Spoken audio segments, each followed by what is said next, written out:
The United States has just recently carried out a provocative act against the government of China. Two U.S. warships went into the South China Sea and went within 12 nautical miles of two islands that are under dispute. China claims that they are its territory, while the United States claims that they are in international waters. Now, they were both the Premble and the Chun Hoon. These were U.S. warships. They were guided missile destroyers that were sent close to the islands. They go by the names the Johnson Reefs and the Gavin Reefs. So this is a very dangerous situation where you have the U.S. deliberately provoking China using warships. Now, Commander Clay Doss of the U.S. 7th Fleet says that this was intended as an innocent maneuver, but also says that they are challenging excessive maritime claims to preserve access to waterways as governed by international law. So it seems that the commander is actually contradicting himself. Were they meant to challenge China, or were they innocent maneuvers? Because they certainly cannot be both. Now, the Chinese Navy reportedly asked the U.S. vessels to leave.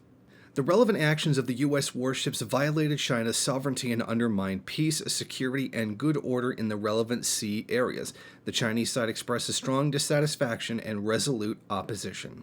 Now, despite U.S. claims that this was innocent and not intended to provoke, and then completely contradicting themselves, we should also understand that this came only a few hours after U.S. President Donald Trump announced that he would hike an additional $200 billion worth of tariffs against Chinese goods after it was failed that both sides failed to come to an agreement what the tariffs or the trade relationship between the two countries should be. So it's very clear that this was a threat made by Washington against China at the failure of these negotiations.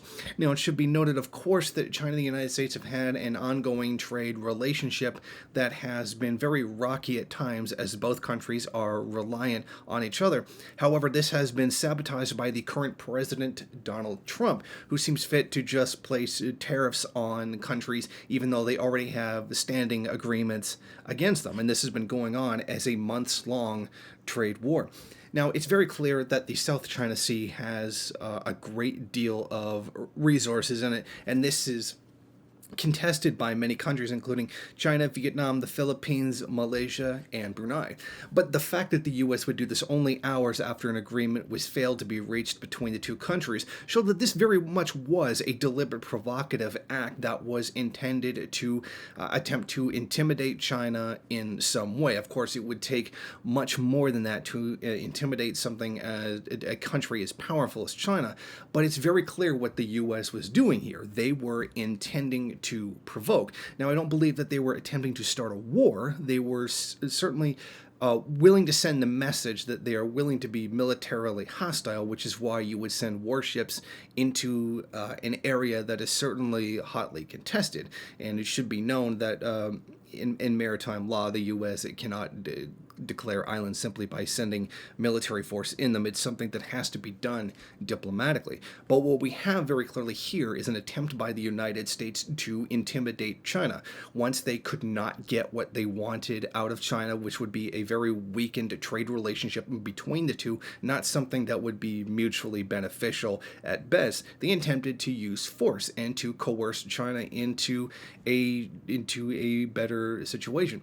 But this is the kind of very dangerous thing that can explode into something much larger. This could turn into a military conflict. If they had not left, maybe China would have opened fire in order to defend its territory, and that could snowball into a much larger global conflict. And this does come at a time when U.S. power is being challenged by many countries around the world, particularly China and Russia, both countries of which are currently engaged with very difficult trade relations at this time that are suffering from tariffs that have been placed on them by the United States. And both of these countries are expanding much of their influence and rising to challenge the United States' hegemonic position in the world. Of course, they cannot overtake the United States at this point, but they are presenting enough of a resistance to it, enough to make the U.S. concerned that maybe the combination of these two countries in the future would be able to do so. And as a result, we are seeing the U.S. empire being threatened,